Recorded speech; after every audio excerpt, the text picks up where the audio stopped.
Selamat pagi teman-teman.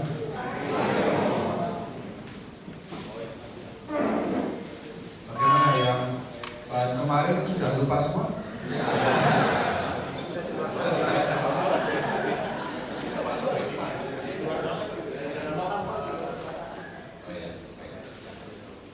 Tes 1-2 ya. Teks Lukas 24, 1, Matius 28 ayat 1. Pokoknya teks-teks mengenai kisah makam kosong pada hari kebangkitan Tuhan itu yang benar, semua benar. Dalam arti yang paling harafiah, terjemahan harafiah itu hari 1 atau hari pertama. Itu berarti masih yang agak susah ini yang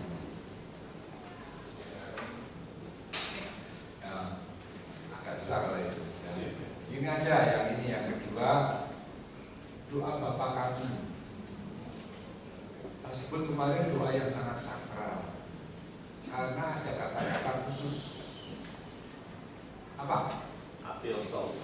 Apiousios. Yang terjemahan Inggrisnya our daily bread. Dan saya terjemahkan dengan roti apiousios kami. Karena begitu sakral, maka pada gereja abad-abad pertama itu tidak semua orang boleh mendoakan doa Bapa kami. Doa Bapa kami ini hanya digunakan sebagai doa terutama pas misa sesudah doa syukur agung dan komuni ya tadi ya. Jadi kita pas doa syukur agung roti dan agung diubah menjadi tubuh dan darah. Lalu doa apa semua umat bilang berikan kami roti surgawi itu, roti substansialis ya, super substansialis yang surgawi. Maka semua yang belum baptis belum boleh, tapi yang calon baptis mulai ada yang namanya upacara penyerahan doa Bapa. Tahun lalu saya pernah menyinggung waktu masa kami inisiasi. Maka pas doa Bapa itu sebaiknya semua berdoa dengan baik. Nah, saya mohon maaf, saya tidak mau menyampuri liturgi apalagi alam sutra. Saya itu paling bisa dibentengkan ini. Itu pas doa Bapa mau diapalah itu ribut gitu. Ribut dalam pengertian bergerak, terus punya bicara mental. Saya doa yang seagung ini kok dosanya masing-masing. Kira dari Bapak kami sedang nanti gitu, tapi ya matur Pak. Monggo silakan dibicarakan. Karena saya lihat kemarin ketika saya sampai itu masih ada anak gembala dinyanyikan dan Anda semua sudah padahal saat-saatnya justru untuk ribut anak gembala itu. Allah itu kan cuma kesempatan pemecahan saat nyiapin semua itu. Tapi untuk jalan tengah, Bapak kami tetap di depan atau sudah siap di depan, tapi itu doa gitu. Pas simbolisme bisa naik, terus itu baru action macam-macam, tapi tidak.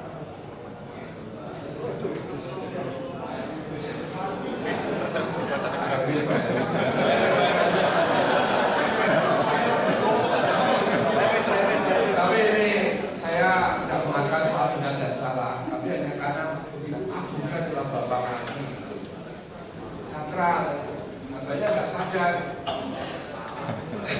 Kemarin kan saya jelaskan jadi nganti kok pencerahan kalau di tempat saya bertugas itu sudah saya atur Bapak kami harus apa yang sangat suci, tidak main-main. Oke, sekarang kita masuk ke tradisi patristik. Kemarin saya ngomong mengenai catatan kitab suci itu bersifat fundasional dan normatif. Fundasional itu berdasar, menjadi basis, dan normatif menjadi aturan selanjutnya. Lalu Ekaristi pada zaman-zaman selanjutnya termasuk patristik sampai hari ini itu sebenarnya menghayati misteri iman yang sama, tetapi berbeda dalam konteks dan tantangannya. Seperti nanti pada akhir-akhir bab itu saya jelaskan tantangan inkulturasi itu sangat penting sekarang ini. Betapa pentingnya inkulturasi. Sehingga membutuhkan praktek dan pemahaman yang terus dikembangkan. Pendekatan saya bukan historis rinci kronologis, tapi menurut sintesis, jadi pendekatan tema. Itu catatan metodologis. Istilahnya kalau orang menulis atau meneliti selalu catatan. Nah, sekarang tulisan yang bisa kita temukan dan itu paling awal sesudah kitab suci itu adalah dari Didache. Didache bahasa Yunani artinya 12 pengajaran 12 murid atau 12 rasul. Ya. Merupakan kesaksian paling awal tentang liturgi gereja modern. Tapi sudah saya teliti dan begitu banyak teks yang saya baca dari para ahli, kesimpulannya ini. Yang bagus dalam teks tersebut adalah Ekaristi dilihat sebagai doa syukur kepada Bapa. Itu tetap kita pertahankan. Namanya juga doa syukur agung. Itu kan kepada Bapa toh. Tuhan bersamamu dan marilah mengarah. Marilah mengarahkan hati kepada Tuhan. Itu kan kepada Bapa. Jadi itu tetap dihidupi. Kristologinya itu masih sederhana. Misalnya kisah institusi tidak disebut. Di catatan saya lengkap. Kisah institusi tidak disebut. Kristus lebih sebagai hakim, sebagai pembela.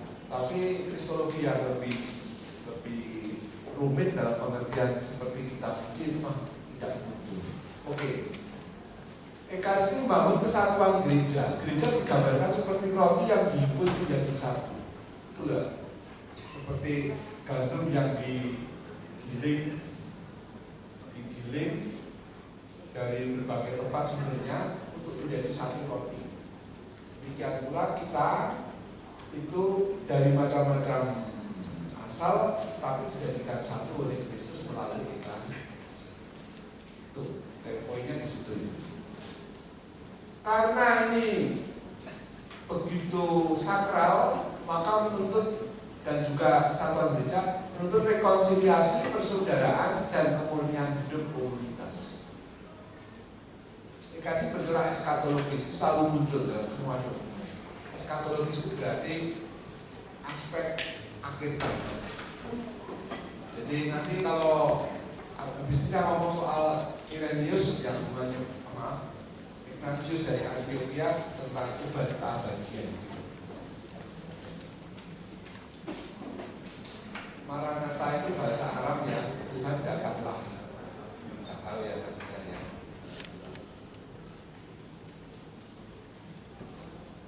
Nah sekarang ini Santo Ignatius dari Antioquia.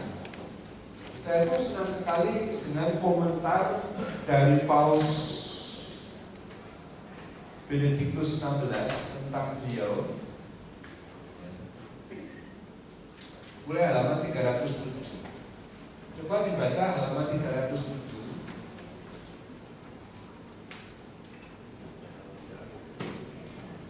Ya. Di antara bapak-bapak gereja tidak ada seorang pun yang telah mengungkapkan keinginannya akan bersama dengan Kristus dan hidup dalam Dia dengan begitu mantap seperti Ignatius. Dan terangnya lagi, lebih baik bagiku mati untuk Yesus Kristus daripada berpuasa sampai ke ujung bumi, mencari Dia yang telah wafat bagimu, Kurindukan Dia yang telah bangkit dari bangkit kita. Izinkan aku meneladani penderitaan Allah. Dia itu kan Uskup Antioquia ditangkap dan mau dieksekusi di Roma. Dalam perjalanan dari Antioquia ke Roma itu kan jauh. Dia dikerangkeng dalam kereta itu, tapi dia diberi kesempatan untuk menulis. Dia nulis surat dalam perjalanan itu mana-mana ada 7 jemaat yang dia surati. Dan suratnya itu ya kepada orang di Roma itu dia katakan dia dengan usaha sebagian orang Kristen di Roma untuk membebaskan dia dari hukuman. Jangan sampailah uskup yang baik ini kok dimantel gitu. Dia malah mengatur, jangan halangi aku ketemu Tuhanku. Apa artinya berkuasa, punya segala kuasa, jadi presiden 2 periode, dan sebagainya dan sebagainya. Tetapi aku kehilangan Kristus. Bagi dia seperti itu. Jadi dia itu sangat ingin dimati. Tapi ada beberapa saya kutip. Nah, lalu bagaimana dia menekankan kesatuan gereja? Jangan pecah. Kalian harus selalu bersatu. Kalian sebagai kehadiran nyata Kristus, dia juga menekankan melawan kelompok bid'ah doketisme. Doketisme itu artinya bid'ah kelompok gnostisisme. Doketisme itu menolak semua yang badaniah, lahiriah kayak gnostisme itu. Tapi secara khusus doketisme itu punya paham Yesus yang di Palestina yang sudah wafat itu sebenarnya bukan Yesus dalam pengertian yang punya tubuh, tapi penampakan. Jadi dia mirip menampakkan, tapi kakinya itu kayak Kasper dulu, nggak nampak tanah, tidak sungguh-sungguh manusia. Nah, ini kan tidak. Ya macam itu, pokoknya ada paham seperti itu. Maka begitu pentingnya bagi Santo Ignatius untuk menolak ajaran itu. Ini benar-benar daging Kristus, tubuh Kristus. Kali sebagai partisipasi dan korban Yesus. Kita lihat halaman 312. Kalau membaca itu mengharukan sekali. Saya itu suka baca tulisan bapak-bapak gereja. Halaman 312. Oke. 312. Yang kutipan itu yang diinden itu ya. Aku menulis kepada jemaat-jemaat dan menegaskan kepada mereka semua bahwa aku dengan rela akan mati bagi Allah. Aku adalah gandum Allah dan biarlah aku digiling oleh gigi binatang-binatang buas supaya aku didapati sebagai roti murni Kristus. Sebaliknya, bujuklah binatang-binatang buas itu supaya mereka menjadi kuburanku. Artinya seluruh tubuhnya masuk ke mulut binatang-binatang itu dan tidak meninggalkan apapun dari tubuhku, sehingga ketika aku telah tertidur dalam kematian, aku tidak menyusahkan siapapun. Ngeri ya? Pada saat itulah aku sungguh akan menjadi murid Kristus, ketika dunia tidak lagi melihat bahkan tubuhku sekalipun. Tidak kayak orang sekarang, apa-apa foto diupload. Berlawanan dengan Santo Ignatius ya, malah nggak kepengen tinggali apa-apa. Kan beda kan dengan kita ini kepengen ada monumen tentang diri kita, dikenal sebagai tokoh. Dia mah enggak, biar aku nggak ada sisa dalam dunia ini. Ngeri ya, ini Santo Ignatius sucinya ngeri saking sucinya ini. Mohonkanlah kepada Kristus bagiku supaya melalui alat-alat ini aku didapati sebagai korban.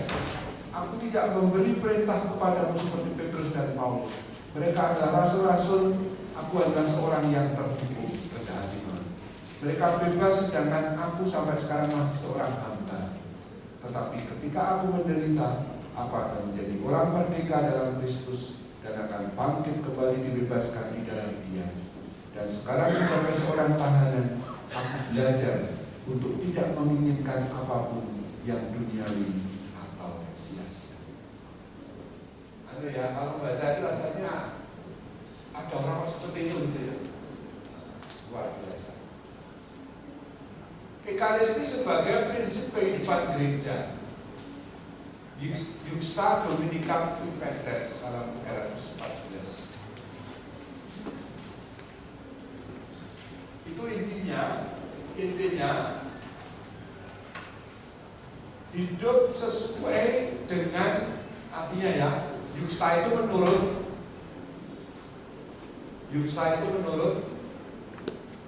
Dominicam itu hari Tuhan, Viventus itu hidup dari vivere, hidup bacanya hidup menurut hari Tuhan. Hari Tuhan itu apa? Hari Minggu. Hari Minggu itu kakasannya apa?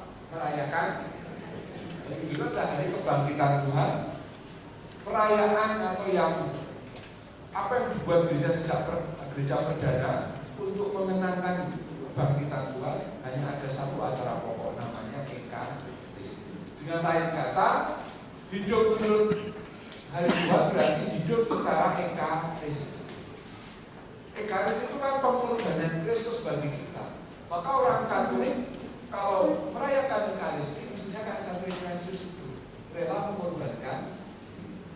Jadi berdialog itu pengorbanannya besar. Itu Pak, harusnya bisa duduk sama istri atau suami.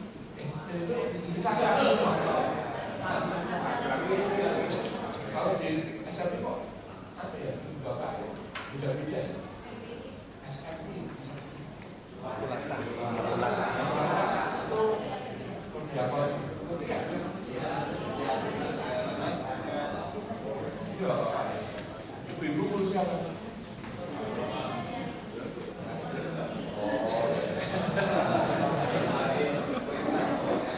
Kalau di KS ya contoh ya. Hampir semua kan.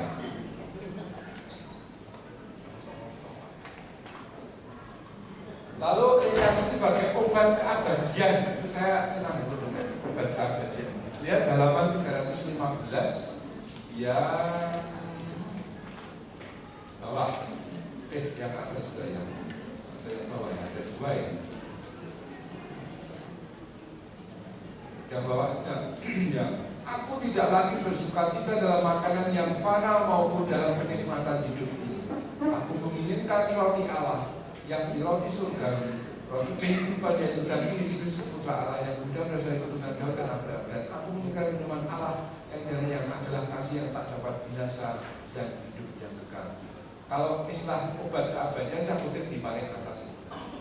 Ekaristi itu adalah obat keabadian, penawar agar kita tidak mati, melainkan hidup selama-lamanya dalam Yesus Kristus. Ini suara Bapak Gereja satu Irenaeus yang begitu dahsyat. Sekarang dalam ajaran Justinus Martyr. Justinus Martyr itu orang pintar. Dia seorang filsuf, tapi tidak pernah puas dengan filsafat Yunani yang dia pelajari. Kemudian dia akhirnya memutuskan untuk mencari kebenaran dan dia menemukan dalam Kristen, yaitu menemukan pada Kristus. Lalu sebagai orang yang pintar, dia memberi pembelaan yang namanya apologia. Maka sama kelompok sini namanya apologetik. Apologetik itu artinya pembelaan. Sepertinya YouTube itu dosen ya soal apologetik. Debat-debat itu. Ya nggak apa-apa sih, bagi saya itu pertanyaan. Sosok manusia ada. Tapi ya nggak tahu saya nggak ngikut, saya regah gitu. Saya lebih baik tak tulis bukunya.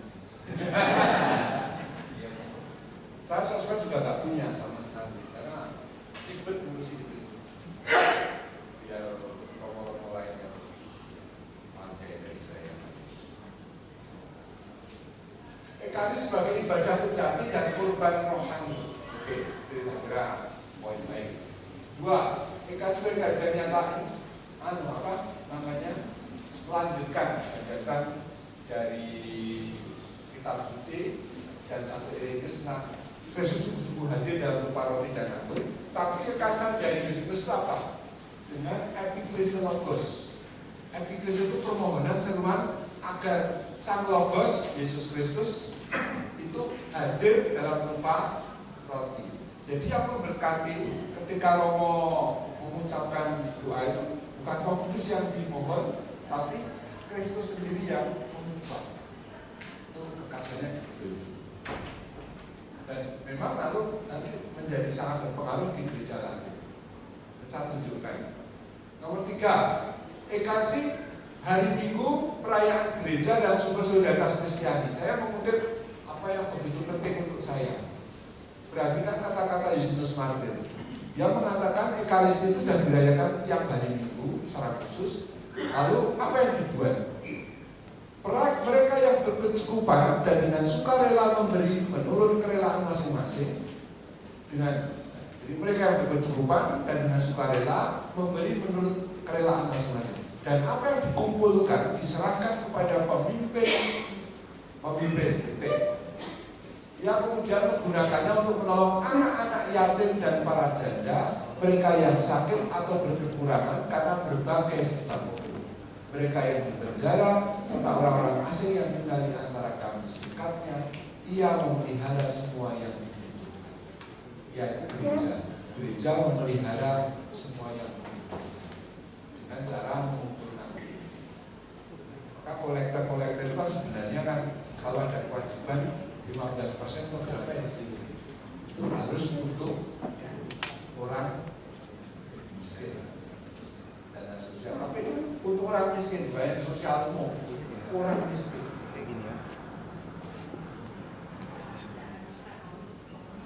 Betul. Siapa? Yang paling lucu itu ketika waktu saya masih ada Romo PSE, ketua PSE itu bilang begini, Romo tolong uang yang 15% ini benar-benar dimanfaatkan untuk orang miskin. Karena dari laporan ada yang menggunakannya untuk membuat garasi Romo. Itu kan mengkhianati lah itu. Untuk orang miskin malah untuk membuat garasinya Romo, garasi mobil. Itu yang ironinya di situ itu. Itu nyambung bergema dari Kisah Rasul bab 4 kemarin yang saya baca ya. Bagaimana mereka tidak ada yang ini maaf salah nomor terlalu belum saya koreksi. Nomor 4, Ekaristi sebagai kenangan keselamatan universal dalam Kristus. Oke. 5, Ekaristi dan pengharapan keperluan sama. Aspek eskatologis. Hampir setiap tokoh selalu saya akhiri dengan kata-kata aspek eskatologis. Jadi ingatlah, kalau kita menerima Ekaristi itu selalu menghubungkan kita dengan kehidupan teologinya mudah. Allah itu abadi. Oke? Setuju ya? Diri Allah itu kan abadi. Ada sejak kekal sebelum kekal sampai kekal. Tidak ada batasan ruang dan waktu. Kalau kita kan ada batasan ruang dan waktu. Paus Fransiskus misalnya ada batasan waktunya, yaitu 1936 wafat tahun 2025 itu rentang waktu. Kalau Tuhan Allah nggak ada harinya, nggak ada. Tuhan Allah lahir kapan, wafat kapan, nggak ada. Kalau nggak ada, itu kan soal ruang dan waktu. Tuhan Allah itu apa? Sementara kita meyakini kalau menerima hostia suci, Ekaristi komuni, itu kan tubuh Kristus. Padahal Kristus juga adalah sungguh Allah selain sungguh manusia, ya kan? Berarti kan hostia yang saya terima itu kan ada keabadian yang ada di situ. Sehingga ketika itu masuk ke diri kita, dalam diri kita itu ada keabadian yang oleh Santo Ignatius disebut sebagai obat keabadian. Tubuh kita akan hancur akan busuk, ya kan? Tapi diri kita sebagai manusia tetap hidup. Lalu jangan tanya, nanti lalu tubuh yang hancur itu nanti bagaimana? Pas kebangkitan semua orang nanti.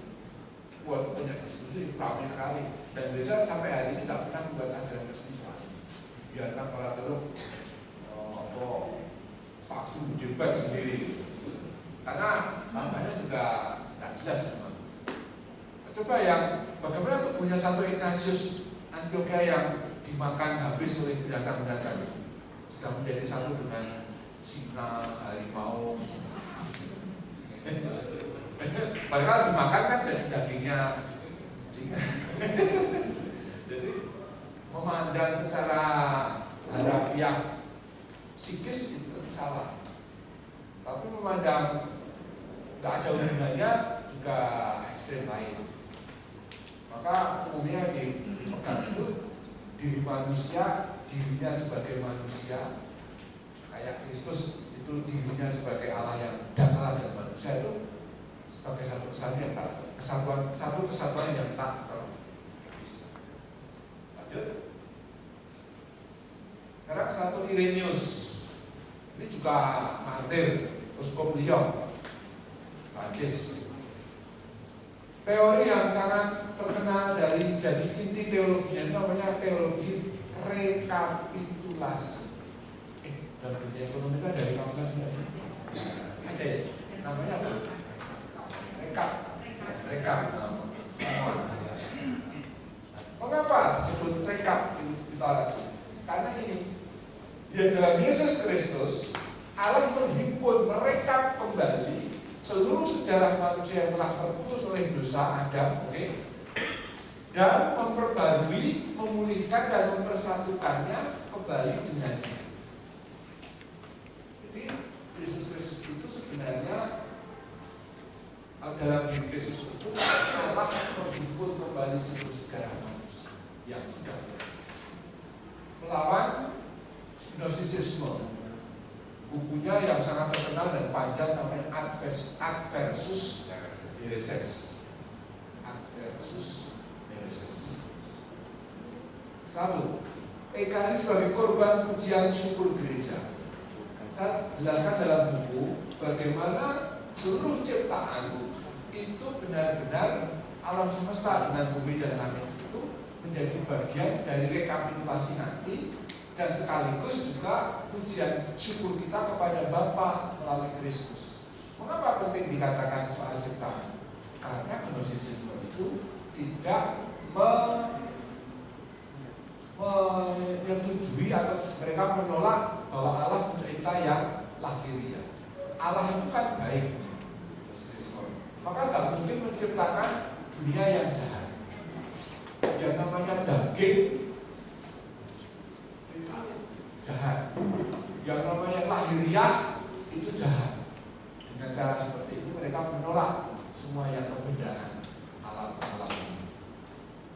Maka Santo Irenaeus untuk melawan dengan tegas mengkaitkan dengan doa pujian syukur. Ekaristi sebagai kehadiran nyata tubuh dan darah Kristus melanjutkan tadi melalui sabda Allah, masih melanjutkan gagasan Irenaeus dan juga terutama Justinus Martir tadi. Nanti akan muncul secara kuat di gereja Latin. 3. Ekaristi sebagai persekutuan dengan Kristus dan gereja. Oke, ini gagasan yang berulang selalu muncul sejak Paulus. Yang keempat, ekaristi dan dinamika keselamatan tubuh manusia. Tubuh pun diselamatkan Tuhan lewat ekaristi. Dia mengatakan begini, bagaimana mungkin melawan gnostisisme ya? Gnostisisme. Ini di halaman berapa ya Pak? Saya lupa. Itu bagaimana mungkin? Tapi ada di buku. Mereka mengatakan bahwa daging tidak mampu menerima hidup kekal. Mosok daging tidak bisa menerima hidup kekal. Padahal daging itu dipelihara oleh tubuh dan darah Tuhan. Jadi gagasannya bukan tubuh Tuhan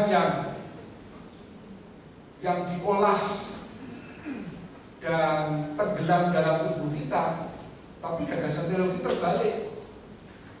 Justru tubuh Kristus yang mengolah dan membuat diri kita menjadi, istilah Paulus, makin serupa dengan Kristus. Tolong ini cara berpikir teologi yang konsisten.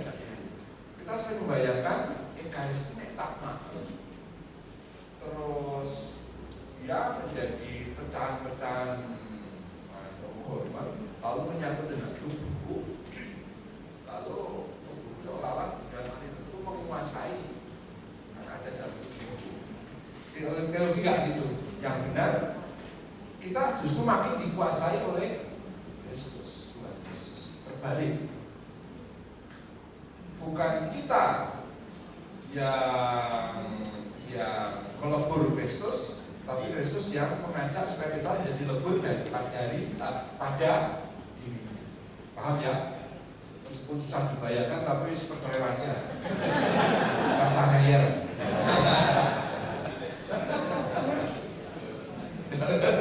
Tanya Wamira ngerti. Jika tubuh tidak diselamatkan, maka Tuhan juga tidak menebuskan dengan darah. Itulah sebabnya mengapa Tuhan harus mati di salib, supaya Dia bisa menebus seluruh tubuh kita yang fana, yang rapuh ini. Namun karena kita adalah anggota-anggotanya dan dipelihara oleh Allah melalui ciptaan, yang menyatakan bahwa Dia Allah adalah darahnya dan roti adalah tubuhnya, yang darinya tubuh kita dipelihara. Karena itu daging yang dipelihara oleh Ekaristi memiliki harapan akan kebangkitan dan menerima karunia kita. Jadi aneh dengan itu. Aneh Anda itu kalau tidak yakin akan ikut dibangkitkan Kristus. Mergo wis Ekaristi. Saya aja gayanya ngomong seperti ini. Karena ketika kakak saya belum meninggal itu karena cancer, aku terus deg-degan. Seperti aku kan, ngomongnya gampang, sudah mendekati kematian sendiri. Rawa-rawa itu kan kalau khotbah tiba-tiba coba ditanya kamu kalau mati sendiri gimana sih?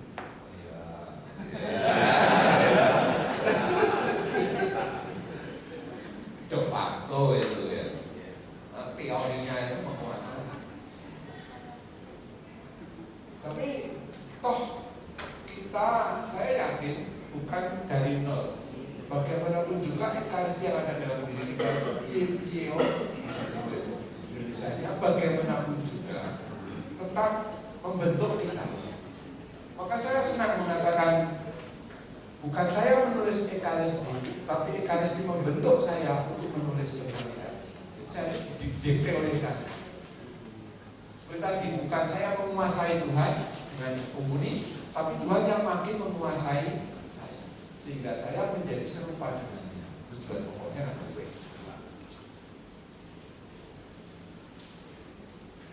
Ekaristi sebagai awal pembaruan ciptaan dan rekapitulasi Kristus. Nah, apa yang akan terjadi secara final pada akhir zaman tadi sudah mulai diantisipasi dari sapi. Antisipasi. Hati-hati ya saudara.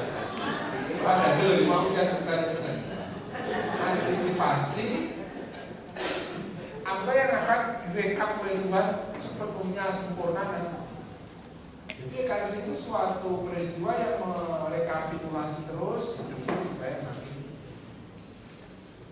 tadi Tuhan membarui seluruh ciptaan.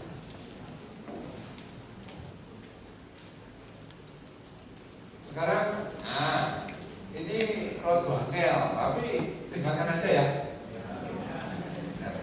Rodo angel itu karena memang ya gimana ya mencakup tradisi Yunani. Jadi gini, patristik klasik itu istilah untuk zaman patristik abad 2, 3, 4, 5, 6 menjadi klasik karena akan lahir tulisan-tulisan yang acuh dan terutama itu menjadi klasik karena akan menentukan dogma-dogma Kristologi dan Trinitas. Kalau kita ngomong seperti dogma Kalsedon tahun 451 dari Paus Leo Agung yang mengatakan Kristus Yesus sungguh Allah sungguh manusia, tahu nggak abad-abad sebelumnya itu dua sekolah yang namanya ini Alexandria dan Antioquia itu gontok-gontokan. Tahu gontok-gontokan? Lut. Itu benar. Apa itu terus berkelahi ya. Tapi nanti disatukan oleh Paus Leo Agung dengan dogma Kalsedon. Saya tunjukkan.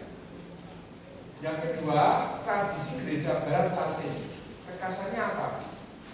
Berbahasa Latin. Gereja Katolik Roma kita itu kan bagian dari gereja Latin. Kenapa? Karena misionaris kita itu orang ngomong Belanda. Belanda itu di bawah gereja Katolik Roma.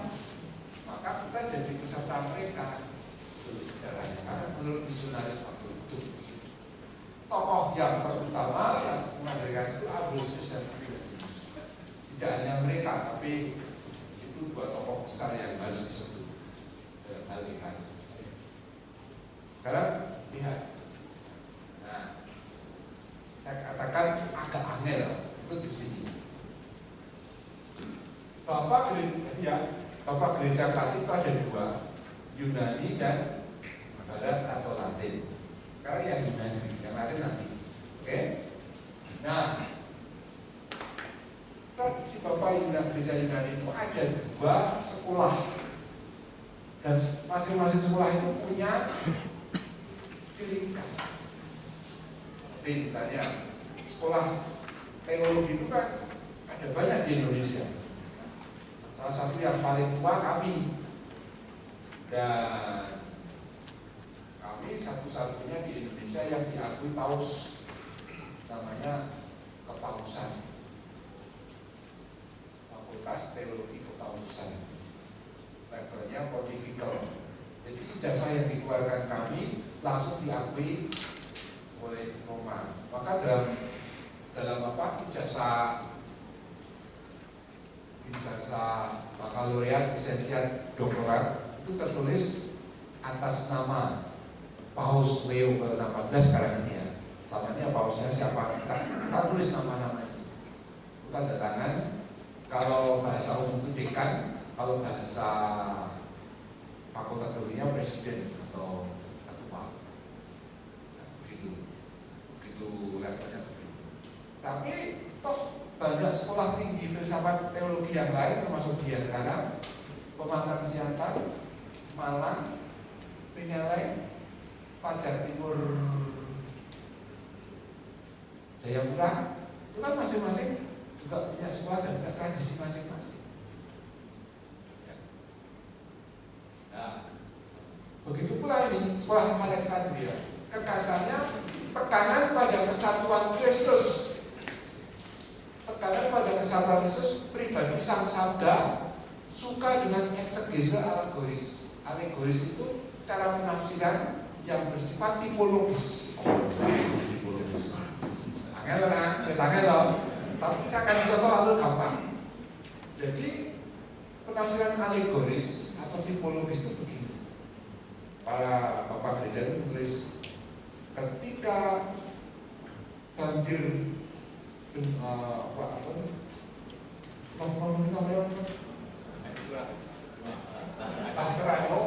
loh, air bah, tadi air bahnya itu. Air bah itu menghapus manusia yang jahat. Sebenarnya itu mengantisipasi atau mengarahkan pada peristiwa baptisan Kristus. Gitu. Jadi menafsirkan teks Perjanjian Lama dalam terang Perjanjian Baru. Membaca semuanya itu sebenarnya mengarah kepada namanya alegoris, tipologis. Kristus sebagai tipos, polanya pokoknya yang lain kita fikir bersama. Dengerin aja ya, nggak dong ya. Tapi pasal menjadi wajah-wajah. Terus pokoknya Origenes dan Clemens. Dua, sekolah Antioquia itu di Syria. Kalau Alexandria di Mesir, dikasih tekanan pada keduaan, dua kodrat Kristus suka pada aspek historis. menegaskan tekanan kesatuan, satu pada Alexandria dan keduaan. Gini, sebenarnya tekanan kesatu pada kata satu itu mau menekankan bahwa Yesus itu hanya satu. Sementara orang Antioquia ngomong enggak, dia itu dua kodratnya. Enggak, dia itu satu. Wah, lu mana yang benar, dua atau satu? Nanti Kalsedon yang membuat pencerahan. Dua-duanya benar, dia satu pribadi, tapi dua kodrat. Lalu berdamai dengan sekolah itu selesai. Begitu Paus mengajarkan itu, semua terima. Menarik ya. Jadi sebenarnya akhirnya kata satu itu dalam arti pribadi Yesus. Tapi karena istilah yang digunakan itu salam sulung, bahasa Jawa ini. Jadi saya nggak paham apa ya. Salam sulung itu campur aduk, nggak karuan, dipakai sana sepakai sini, sehingga konsep yang berbeda, pakai bahasa yang sama kadang-kadang untuk konsep yang berbeda itu kan jadi kacau kan? Ya toh? Contoh, kita kan tahu namanya meja. Jelas ini meja. Tapi mungkin ada orang lain enggak. Bagi saya ini bukan meja, ini tempe. Maka yang punya meja apa? Kalau gitu makanan aja, campuran gitu ya. Bisa orang bisa bertengkar gara-gara satu hal tapi konsepnya beda-beda. Paham ya? Ya. Sementara Antioquia itu tekannya pada kedua, maksudnya Yesus itu sungguh-sungguh Allah, sungguh manusia. Hanya bahasanya waktu itu masih selang buruk, masih campur baur. Suka aspek historis tentang sejarah keselamatan. Pokoknya jelas fokus. Nah, yang menarik itu ketika saya mendapat pelajaran kuliah ini dari Romo Harito teolog Yesuit yang tokoh bener legend dia itu. Dia itu yang menerjemahkan dokumen Konsili Vatikan. Dokumen Konsili Vatikan itu yang ketemu belum tetap kita tahu karena Yesus.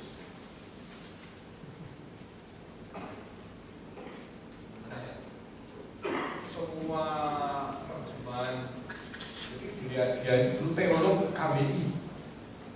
Humornya, guyonnya gini. Pokoknya para uskup itu kalau rapat, apapun isi rapatnya, yang merumuskan hasilnya adalah Romo Hartowiryono. Dan yang menarik, apa yang disebut Hartowiryono itu sudah selesai sebelum sidangnya dibuat.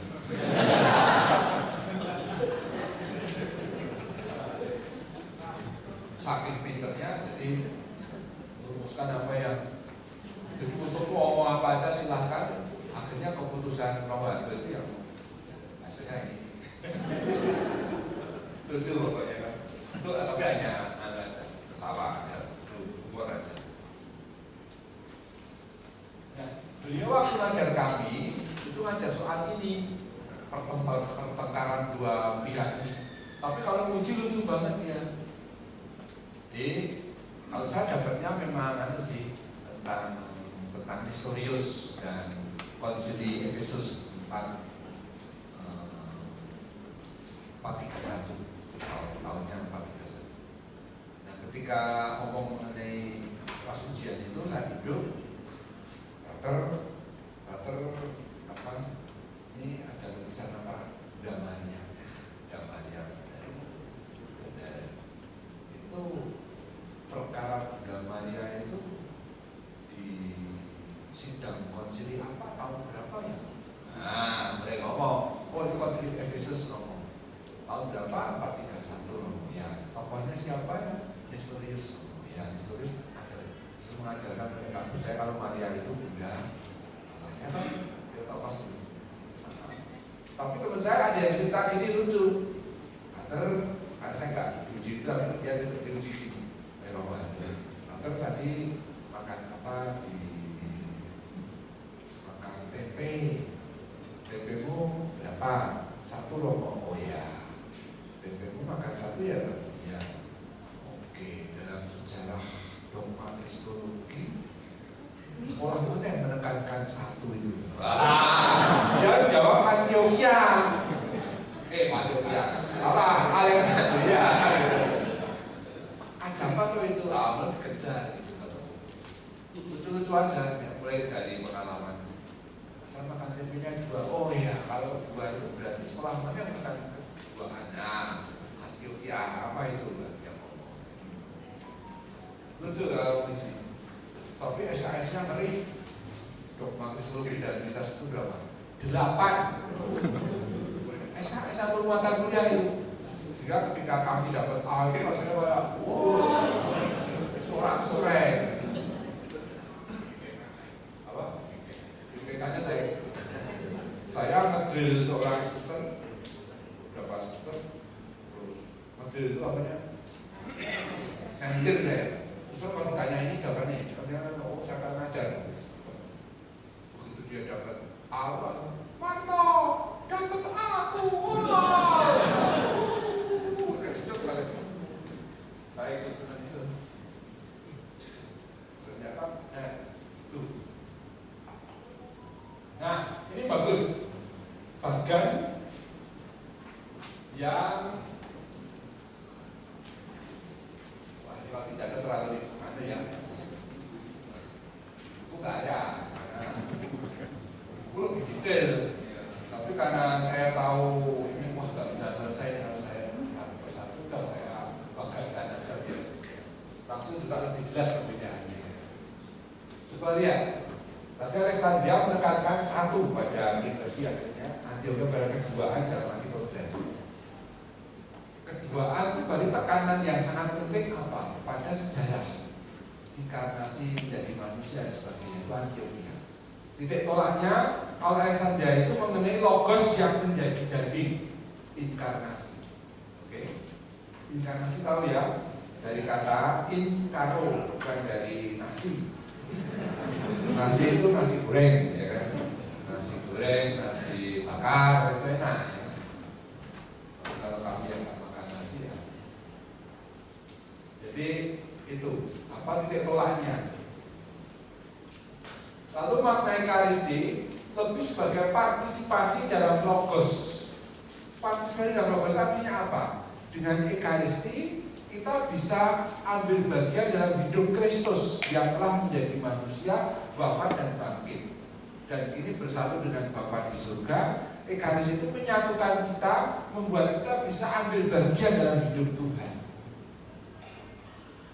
Lalu yang Antioquia lebih anamnesis peristiwa Paskah. Jadi Ekaristi itu menghadirkan perayaan Paskahnya dalam konteks apa? Saya juga syukur kan sangat terasa ya. Pendekatannya lebih simbolis, alegoris sampai saya jelaskan. Mistagogis. Mistagogis itu artinya dalam bentuk pengajaran, penjelasan pada neofit. Neofit itu baptisan baru, diberi penjelasan mengenai apa artinya ini, apa artinya ini. Saudara-saudara, nah seperti Bapak Ibu yang jadi katekis menjelaskan itu mistagogis untuk para baptisan baru. Ingat mistagogis itu apa? Tahu kan? Masa untuk siapa? Baptisan baru. Sudah dibaptis, orang itu masuk, dia sudah dibaptis, orang menjadi baptisan baru, lalu masuk menjalani masa mistagogis. Ingat ya, para katekis tahu ya, tahu deh ya. Itu ada di buku saya yang tahun-tahun ini. Hal ini lebih biblis, spiritualis, literal. Oke, aksen utama, tekanan utama. Nah, ini yang bagus. Transformasi umat dalam arti deifikasi atau theosis, sama ya maksudnya. Theosis itu bahasa Yunani. Deifikasi menjadi kemudian dilatinkan juga. Deification. Nah, deifikasi ada kata dei, Allah, fikasi menjadi Allah. Itu intinya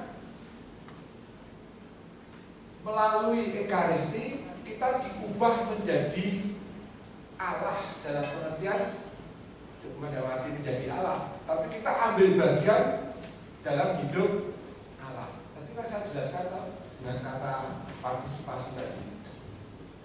Bukan hanya ambil bagian, tapi juga kita diubah, tubuh kita pelan-pelan diubah menjadi diri Kristus. Istilah Paulus kembali, kita menjadi serupa.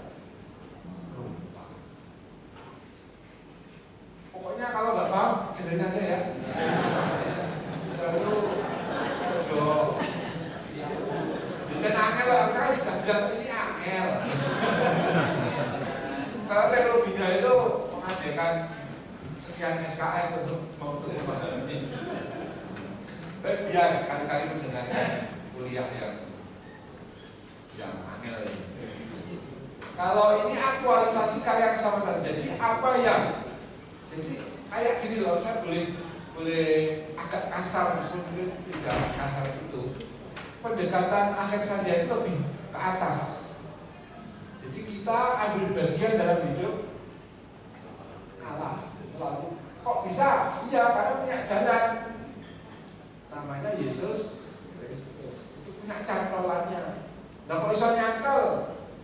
Nah karena ada Roh Kudus yang telah dicurahkan. Itu memampukan saya percaya pada Kristus, sekaligus hidup ilahi bisa saya ikuti melalui Kristus sampai pada sang sumber namanya Bapa.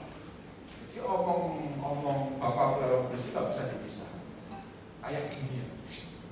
Dan kan kalau Antioquia itu aktualisasi, ini misteri Kristus karya diaktualkan, dihadirkan. Sakjane podo men beda cara melihat. Seperti kalau wahyu itu Allah menyatakan diri, iman itu memang satu realitas sebenarnya. Wahyu itu hanya menjadi wahyu ketika kita terima. Kalau kita nggak terima dan kita tidak mengimani, ya nggak ada gunanya wahyu Allah, buang. Tapi ketika saya imani, saya tanggapi, itu lalu menjadi benar-benar kewahyuan. Itu selalu ya. Kayak apa? Contohnya kok Pak Iman sih? Komunikasi sehari-hari. Halo. Yang kita bicara diem aja. Nggak terjadi komunikasi, nggak terjadi dialog. Kalau dia menanggapi, ada apa? Nah, terjadi dialog, ada komunikasi.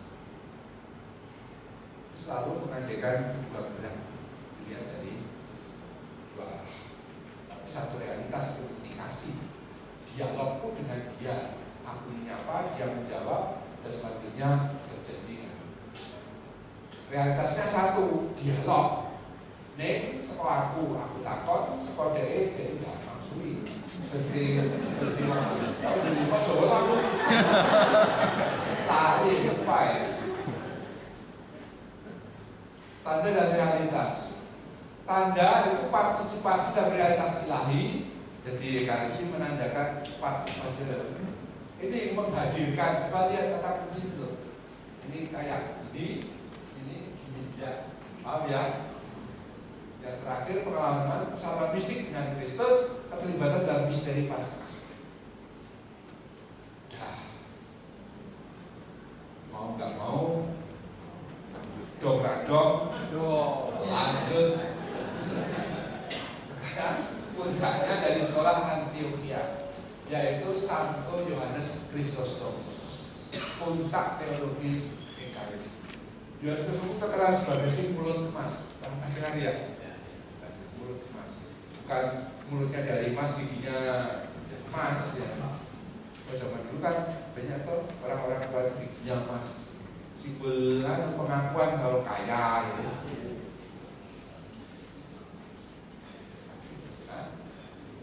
Sekarang udah nggak ada ya? Dulu apa sekarang? Dulu benar-benar teologi Ekaristinya tidak berupa traktat kayak saya tulis buku ini atau kayak orang-orang lain nulis, tapi lahir dari homili dan liturgi, bukan traktat spekulatif. Dari homili banyak sekali homilinya. Dia sepertinya seorang penulis yang begitu banyak nulis, semua khotbahnya ditulis. Zaman berapa ya? 360. 360 360. Yes, betul.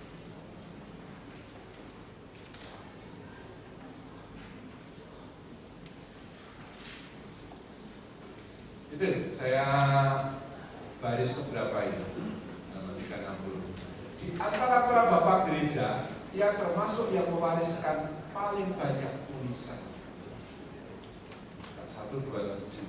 Menurut Paulus Benedictus 16 ada 17 traktat, lebih dari 700 homili asli, komentar atas Matius dan Paulus, dan 241 surat dari, saya kutip dari Paulus Benedictus 16. Dari sana kemudian saya menemukan buku tulisan Howard Kenneth Howard yang menulis John Chrysostom, Theologian of Eucharist, of the Eucharist, Theologian of the Eucharist.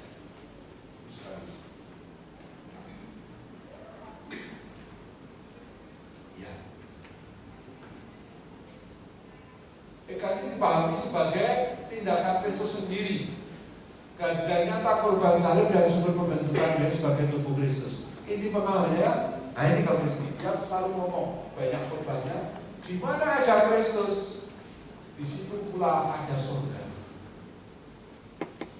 Di mana ada Kristus, di situ ada surga. Maka kalau kita merayakan Ekaristi ada Kristus dalam parodi dan angkut, di situ ada surga. Dalam Ekaristi, Kristus tetap bertindak dalam gereja. Imam melayani secara partisipatif.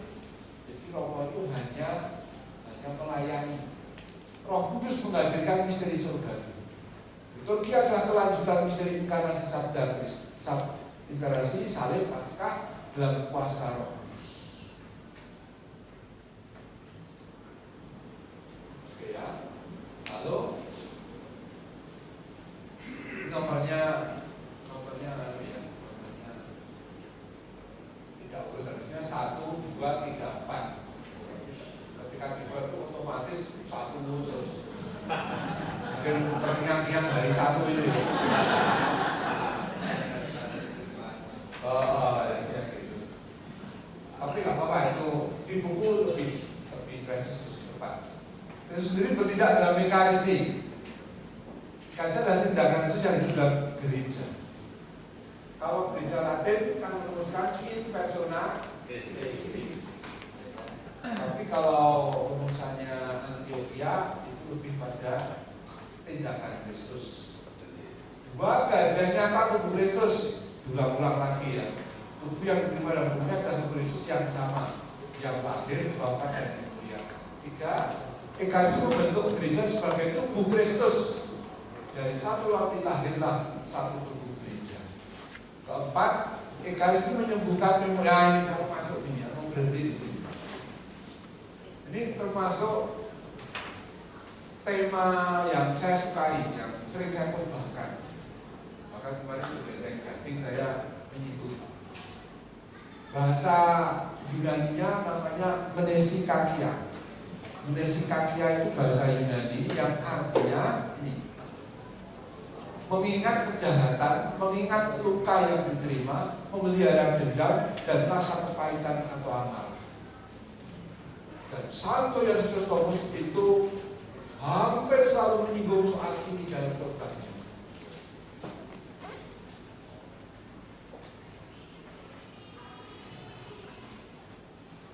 Dia mengatakan, kalau kita merayakan Ekaristi tapi masih memiliki mnesikakia, memiliki rasa dendam, mengingat kejahatan orang lain, jengkel, mengingat luka yang diterima, memelihara dendam, rasa kepahitan. Sebagai orang Katolik tetap marah terus, marah sama romonya, marah sama kabin liturginya, marah sama prodiakonnya pada posisi separuh.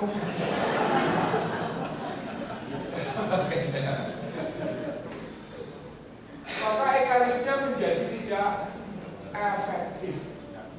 Komuni menuntut pengampunan dan membebaskan dari dendam serta kepahitan. Komuni memang Anda terima, tapi menjadi kabar. Setelah saya kemarin, kabar itu betul ya, kabar itu tidak menjadi tawar. Kayak kita minum obat berbarengan minum susu, menjadi dan tetap minum obatnya masuk, tapi nggak ada.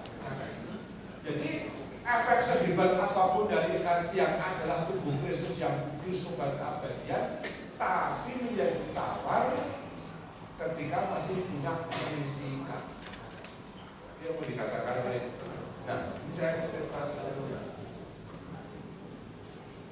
Bagi Yohanes Kristomus, menisikakia itu merupakan dosa terburuk, kata beliau. Dosa terburuk dari semua dosa. Tidak ada sesuatu pun, tidak ada sama sekali yang dibenci dan dijauhi Allah seperti seorang yang menyimpan menisikakia dan mempertahankan kemarahan dalam hidup hati. Marilah kita sungguh memperhatikan ketika kita ambil bagian dalam tubuh ilahi itu Eucharistia. Janganlah kita meninggalkan gereja-gereja, maksudnya komunitas-komunitas sendiri, tapi berkumpullah bersama dan janganlah sekedar kebetulan terlibat dalam kegiatan dalam gereja. Jangan kebetulan, sebaliknya, marilah kita hadir dengan rasa takut dan gentar, dengan mata tertunduk, tapi jiwa terarah ke atas. Marilah kita menghela napas dalam-dalam di dalam hati kita. Ketika kita memasuki gereja, marilah kita mendekat tanpa menyimpan menisikakia dalam jiwa kita. Bagaimana layaknya dia adalah supaya kita tidak gugup ketika kita berkata, alhamdulillah kamu saudara. Doa Bapak kami itu kan banyak sekedar saya katakan, saya tegaskan mengenai cepet ya, terus saya baru saja mulai, ya kan? Padahal yang berat sebenarnya. Janganlah kita punya menisikakia, artinya punya dendam. Padahal doa Bapak kami itu selain kekayaannya, maka saya katakan doa sakral tadi, itu doa memohon Yesus sang roti surgawi, juga ada kata-kata dan ampunilah kesalahan kami seperti kami pun mengampuni kesalahan. Kesalahan kami seperti kami pun mengampuni kesalahan. Kok iso? Kok bisa dan berani berdoa macam itu? Nyatanya Anda, saya, kita masih ibadah. Cengkah nih kok. Tahu cengkah? Itu berlawanan. Cengkah berlawanan. Kontradiksi. Aneh. Kok iso? Ngomong enak banget, ampun langsung seperti kayu kamu. Nah iya kamu mengampuni beneran? Coba lihat. Kalau kita berani diri kita masing-masing, berarti paling susah, ya kan? Dan yang repotnya, maaf ya, biasanya benar. Orang yang paling mangkel itu saling bukan maaf ya Pak Jokowi atau Pak Prabowo. Tapi orang yang paling dekat dengan hidup, orang yang paling mencintai, yang paling punya potensi menjengkelkan. Benar nggak?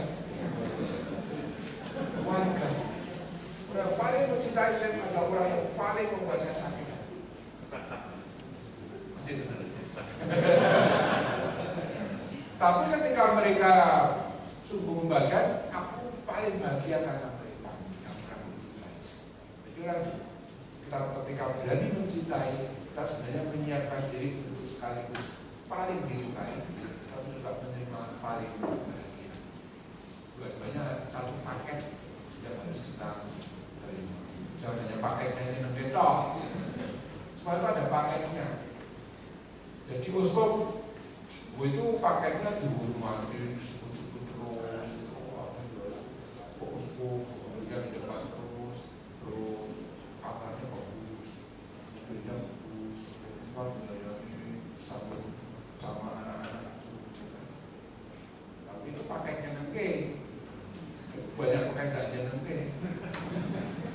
Laporan-laporan, terus rapat ya.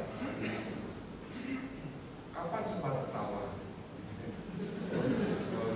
Ya toh, tiba-tiba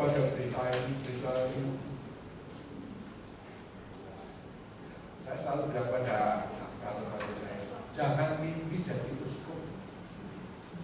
Kamu hanya melihat semenyetok, tidak.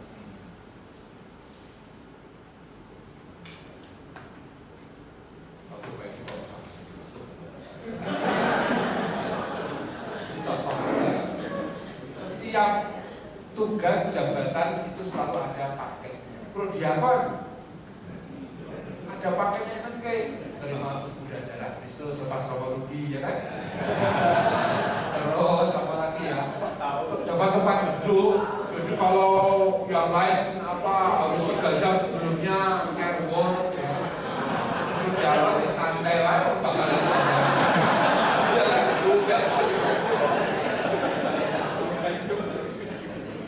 Tapi ada paket kayak itu kayak latihan berkali-kali. Duduknya nggak bisa sama istrinya, sama anaknya, cucunya, iya kan?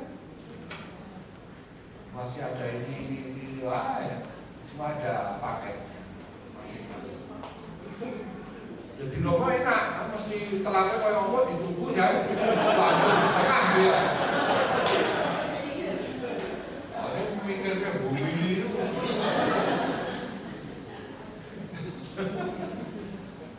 Dan berdiri terus. Saya tuh kemarin ketika misalnya di meeting tadi, saya tuh nggak berani pakai aturan saya. Kalau saya tuh pimpin misa, pas pengacara silahkan. Saya kasih tanya, terus. Padahal kan yang penting hormat.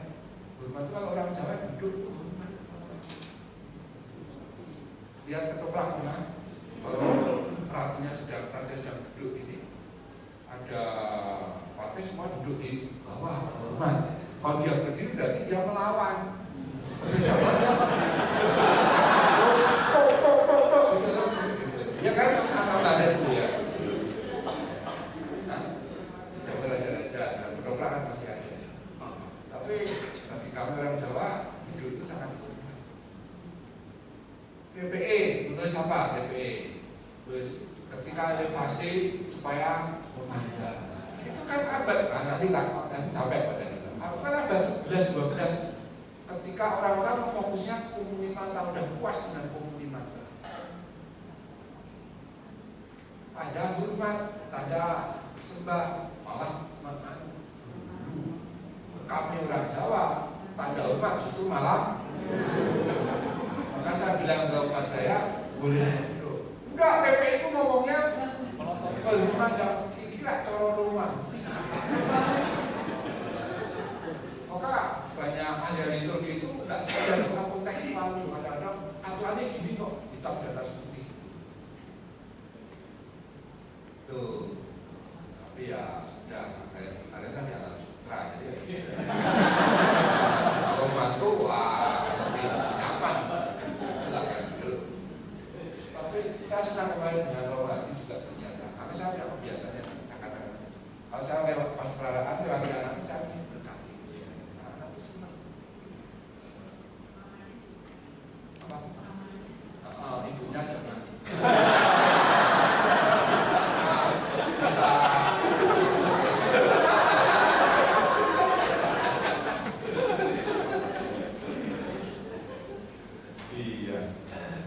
Mengisi kaki ya. Lalu yang kelima ini juga menarik. Saya senang juga ini. Ekaristi sebagai kesatuan misteri Kristus pada 3 altar. Hanya ada satu kurban saja, yaitu kurban salib Kristus. Tetapi masih berapa menit? 5 menit. Oke. Tetapi Kristus yang mengorbankan itu hadir di 3 altar. Apa aja 3 altar itu? Dikatakan oleh Santo Yohanes Chrysostomos. 1. Salib itu sendiri waktu Tuhan kita disalibkan itu altar pertama. Lalu yang kedua altar waktu misa, altar di gereja itu menghadirkan altar pertama saat doa syukur agung dihadirkan, ya kan? Lalu menjadi rupa bidana. Yang ketiga itu ternyata orang miskin.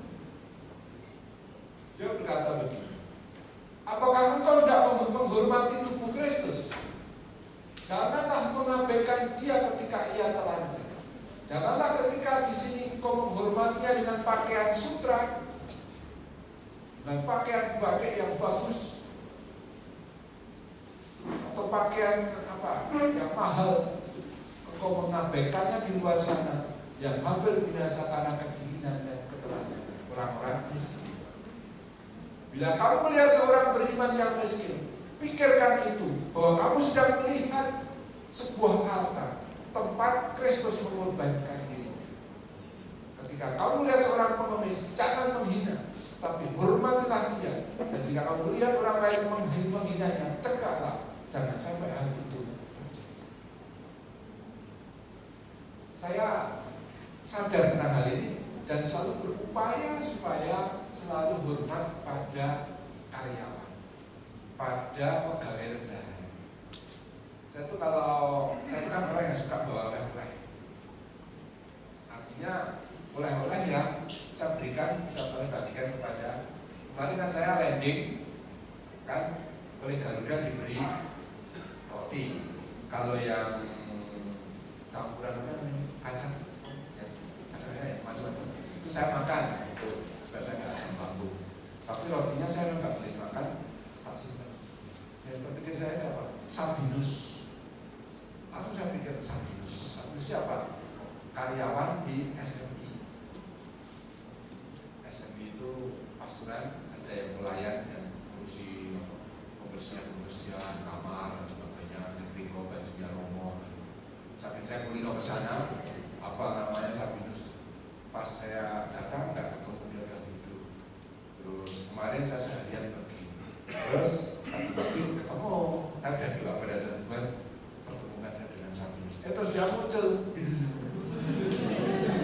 Sabinus, dia mau tak ambil saya kamar, tapi dan dia, oh makasih. Kalau di rumah kami punya pelayan namanya Lukas. Lukas ketika saya ngasih romo-romo, Lukas romo-romo, jangan lupa dengan mendet yang gimana. Pun mau santai mau. Jawabannya dia satu santai aja loh. Santai dia katakan, aku gini lagi. Romo itu sudah ada saya buatkan jus. Buat Lukas santai saja.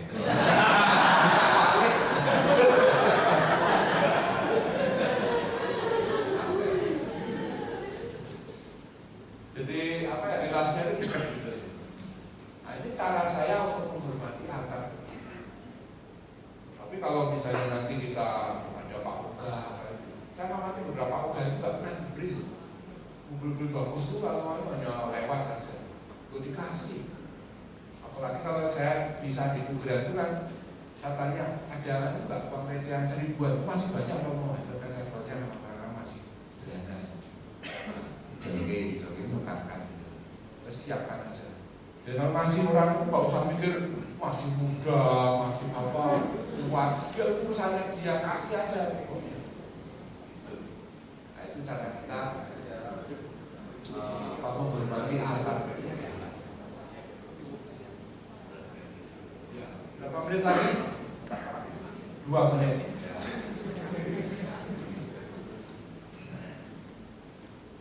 Tradisi Bapak Gereja Barat atau Latin, tapi itu gereja Yunani, gereja Timur. Tradisi Latin mengembangkan klasifikasi dengan tekanan lebih besar pada realitas artinya bahwa roti dan anggur benar-benar adalah tubuh dan darah Kristus. Jadi sudah, yang lain juga mendekatkan sih. Ini saya buat dulu karena ini tekanan sangat kuat sampai sebelum Vatikan kedua. Rupa roti dan anggur, roti dan anggur berubah menjadi tubuh dan darah itu terutama karena sabda Kristus. Maksudnya apa? Jadi bagi gereja Latin, kapan gereja kita ya, gereja Barat, kapan roti dan anggur itu berubah? Detik-detik apa? Pas perubahan itu kalau pakai istilah nanti namanya transubstansiasi ya. Itu saat kata-kata konsekrasi. Jadi ketika orang mengucapkan Yesus syukur kepada memecah-mecahkan roti itu dan memberikannya kepada murid-muridnya seraya berkata. Yesus yang berkata. Ketika ini diucap oleh imam, itu saat itu jreng, bayangannya begitu. Terimalah dan makanlah kamu semua. Inilah yang diserahkan Tuhan. Saat itu nanti begitu pula untuk ambil saat menjadi sangat timing kapan transubstansasi. Saya sudah terus ya. Kita tutup dengan artinya nanti selanjutnya lagi kita tutup dengan doa. Ada yang gas? Silakan Pak. Sekaligus terkait dengan doa makan dan pengumumannya Bapak Ibu, kita selainnya akan istirahat makan siang sampai jam 12.30 sudah kumpul kembali di tempat ini. Terima kasih. Mari Bapak Ibu.